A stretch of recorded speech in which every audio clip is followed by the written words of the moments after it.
Всем здорово, дорогие друзья, с вами Павел, вы на канале Годунов. Прошу любить и жаловать, моя малышка.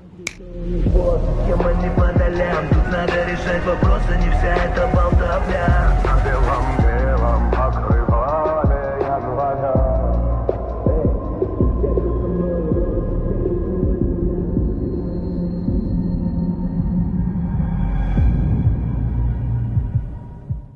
И салам алейкум, GLM Grand EC7 2013 года выпуска. Огромное спасибо китайцам, которые в базовую комплектацию докинули 4 стеклоподъемника, подогревы сидений, подогревы зеркал, кондиционер и, соответственно, все 4 колонки. То есть в передних дверях 2 штуки, средние и высокие частоты. И в полке, соответственно, тоже 2 колонки. Купил я эту малыху год назад с пробегом 225 тысяч километров пройденных. И за это время ничего глобального я, собственно-то, и не вложился там. Не было ни капиталок, не было там ремонта в коробке. Максимум, что я сделал, это просто обслужил ее, целиком и полностью. То есть замена всех масел, что в двигателе, что в коробке. Замена тормозухи, замена колодок, ремни, не ремни, вот эти все движения. И забегая наперед, как бы за все то владение, когда машина выехала с автосалона до момента моей покупки, точно так же капитального с ней ничего не делали, меняли просто расходники, то есть регулярно по регламенту, и то даже по регламенту не чаще. И ничего так все-таки и не отрыгнуло. Что вообще по планам? Хотел бы тебе сейчас вот взять и сказать, мы сейчас закидываем турбину, заклеиваем в круг тонировкой. Затем заклеиваем весь кузов в черную пленку и едем по городу Хасаним. Но нет, мои планы чуточку скромнее, но оттого не менее интересные. На самом деле, с чего бы хотелось бы начать, так это с фонарей. Я как бы нашел там немного времени свободного, я их самостоятельно зашкурил, потому что уже лак весь выгорел, абсолютно весь. Я их, короче, зашкурил, отдал своему знакомому маляру. И он их покрыл специальным керамическим лаком. Но от этого... Сейчас приближу. Фара лучше, скажем так, светить не стала, так как уже линзы. Одна до свидания сказала. И вторая тоже сказала до свидания. Скорее всего, буду покупать целиком фары и менять в них уже линзы на вот эти, которые новомодные, билет линзы. И вот это вот салам алейкум. Вот это дело нужно срочно менять. Я вообще удивлен, как я уже год с этим езжу, и до сих пор оно никак не отвалилось. Что еще? Ну так по мелочи. Всякую милуху поменять бы зеркало, потому что зеркало тоже лопнуло. Тут уже своя цивилизация. Все черное, плесень, месень, влага и так далее. С кайфом бы поменял бы диски, поставил бы какие-нибудь пушка, гонка. Вот что еще интересно. Обязательно буду менять руль, потому что руль, извините меня, 230 тысяч, уже почти 240 прошел. Он бедолага просто, посмотрите на него. Я его поменяю, попробую найти прям новую вот эту окантовку. У меня тут все целое, подушка на месте, все работает, все четко. Сразу же хочу, забегая наперед, сказать то, что вот сюда буду покупать штатную мультимедию. Буду ее как-то корячить, коннектить. Дополнительно куплю еще вот сюда кнопки. Будет у меня на руле вся мультимедиа по сути своей. И буду пытаться породнить вот эту вот штатную магнитолу. Буду пытаться породнить и установить камеру заднего вида. Потому что владельцы этих М-грандов меня более чем поймут. Когда сдаешь назад, ни хрена не видно. И вот сюда буду ставить камеру. Ну а начнем мы сегодня немножечко с другого, но то, что меня уже просто калит, просто дико калит, я не могу пользоваться автомобилем нормально. Короче, рассказываю в 2 словах. Я решил поменять в круг все колонки, абсолютно все. И есть такой моментик.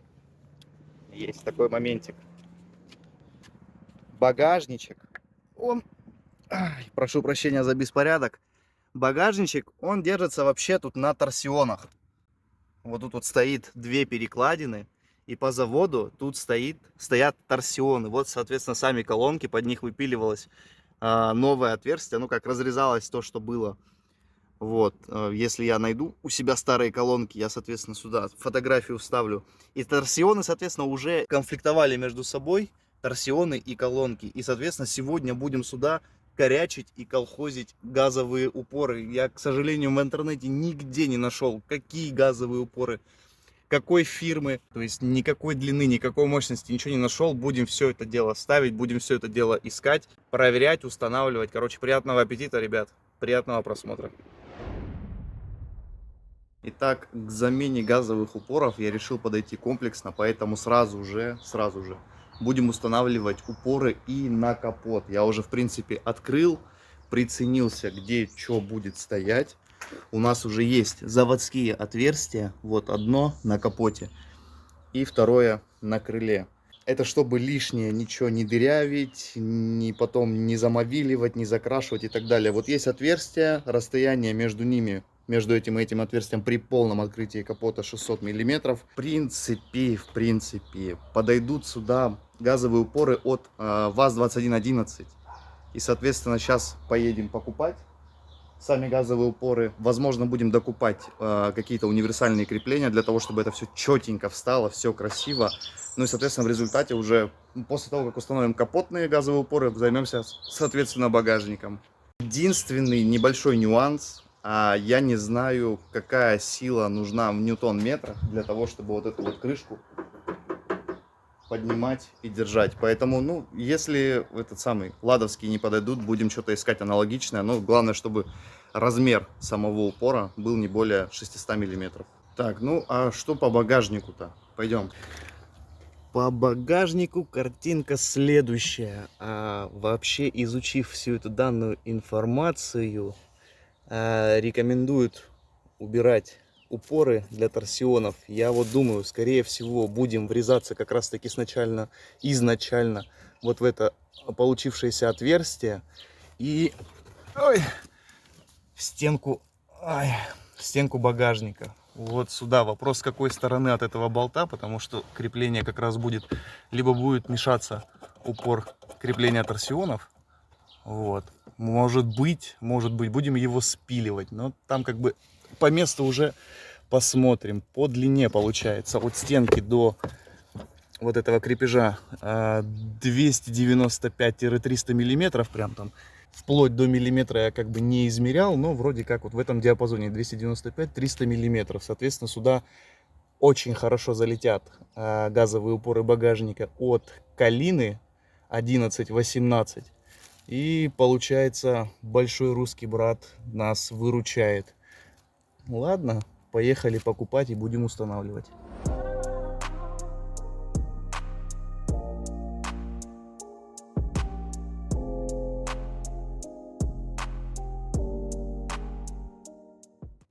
Короче, ситуация следующая. Съездил, купил я аморты от Калины. Вот так они вот выглядят. Красавчики. По артикулям, где тут, где я тебя видел? Так они вообще у меня разные, прикинь. Вот подсунули, блин, обманули. Короче, вот 118, 823, 10, 10. И ситуация по газовым упорам от багажника 11. Глянул я их, нашел я их заводские, но не стал покупать, потому что шарнир, вот эта вот часть у нее, она у них цельная и неразборная, и, соответственно, точно так же она винтовая.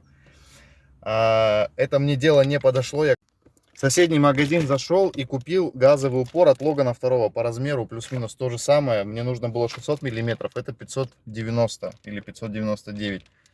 Хрен знает, но по идее должно все четко войти. Смотри, тут правильный шарнир, который съемный. То есть мы сможем сейчас где-нибудь найти универсальные шарниры и, соответственно, все это дело устанавливать. Заехал я уже в Бауцентр. В Бауцентре ничего аналогичного нету вообще. Ну, как бы, никакого шарнира нету на мебель, ну, как бы, для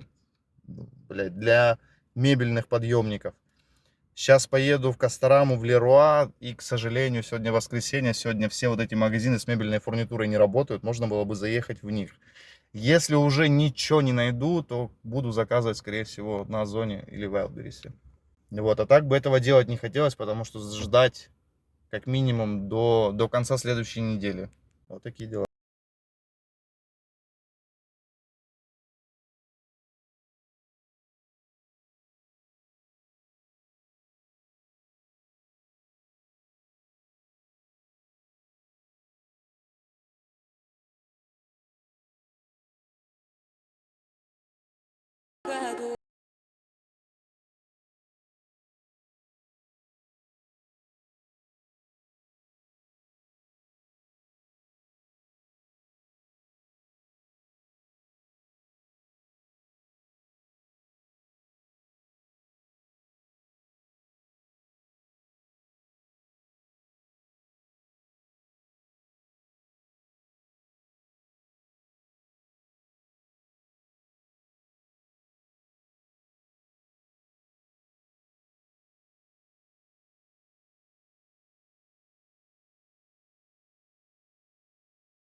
делает слепой, когда к нему вернется зрение? Он бросит палку, которая ему помогала. Такова горькая правда жизни. Ты увидишь истинное лицо человека только тогда, когда он перестанет в тебе нуждаться. Итак, 4 долгих и муторных дня установки газовых упоров на этот автомобиль подошли к концу. И ты спросишь у меня, почему 4 дня? И сейчас я тебе расскажу. Ну и, соответственно, газовые упоры заняли свои законные места, что на капоте, что на багажнике. Итак, по дням. В первый день мы с тобой ездили и искали во всех гипермаркетах что-либо похожее на шарниры, на крепления, чтобы можно было не колхозить, не мудрить, а просто условно что-то либо там где-то просверлить по кузову, прикрутить, поставить, защелкнуть и все, и в бой.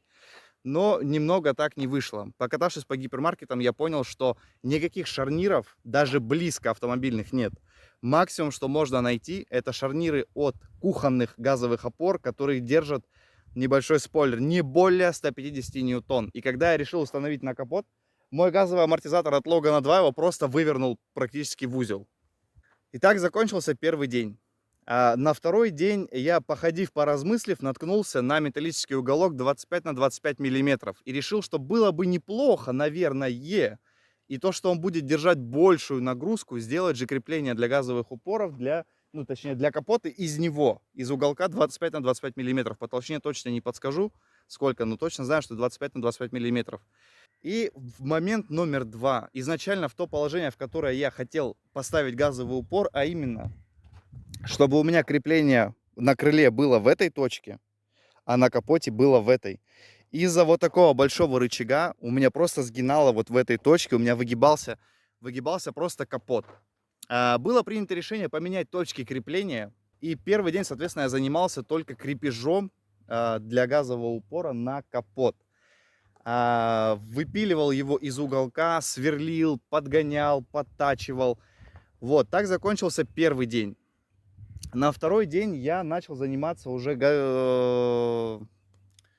крепежом для установки газовых упоров на багажник.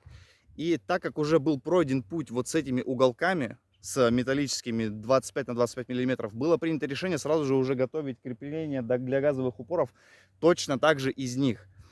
Соответственно, я отпилил по 8 сантиметров на каждую сторону, на левую и на правую уголки, начал их плюс-минус примерять по высоте, куда же их сверливать, куда их крепить и куда, соответственно, крепить газовый упор на лапки багажника, потому что там не все так просто, там ход очень маленький.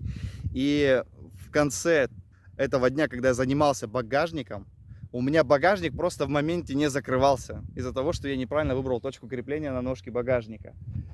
Вот. Соответственно, я все это дело перевесил, все стало закрываться. Я провел в багажнике львиную долю времени, очень долго, потому что я открывал, закрывал, примерял, не примерял, подходит, не подходит. Все, так день закончился. Третий день закончился с багажником у меня, и на четвертый день уже была финальная подгонка всех деталей. Я поехал, купил все необходимое крепление новое, потому что все это дело крепилось на каких-то там старых ржавых болтах, которые я просто нашел, которые у меня где-то там завалялись. Я поехал, соответственно, купил весь новый крепеж, все новые болты, дополнительно мечиком прошелся по всем своим резьбам, которые я сделал. И уже на четвертый день была покраска всего и вся. И ты спросишь, зачем вообще так заморачиваться? И я тебе опять же отвечу, лишь для того, чтобы в следующий раз, когда у меня устанет этот газовый упор устанет, я пошел в магазин и болт-он просто купил его и поменял. То есть у меня это теперь займет буквально 1 минуту. Снять старый, установить новый. И вот, соответственно, какое крепление я сделал. Все у нас тут чик, красиво, все четко работает. Вот этот самый уголок 25 на 25. Решил я вкручиваться уже ближе к краю капота и в этой точке крепиться на крыло, ну, соответственно, ближе к лобовому. То есть перевернул его обратно. Сейчас все работает, вообще без нареканий, все классно. Вообще думал установить еще на ту сторону, второй газовый упор. Но сейчас я очень сильно в этом сомневаюсь, имеет ли это вообще какую-то либо необходимость, так как этот газовый упор вполне себя показывает и вполне себе открывает капот его и держит. Вот эти 400 ньютона от Логана 2, спасибо тебе огромное, я просто в восторге. И, соответственно, по багажнику. По багажнику также все четко, все открывается, все держится. Калина, братское сердце. Вон они стоят, газовые упоры, вот крепежи, уголки, соответственно, из которых я делал все это дело. Все оно там намечено. Все оно стоит, все прекрасно работает, нигде ничего не упирается, нигде ничего не мешает.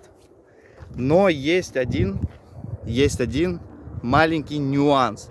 Из-за того, что мне продали, ну как продали, это я не посмотрел вовремя.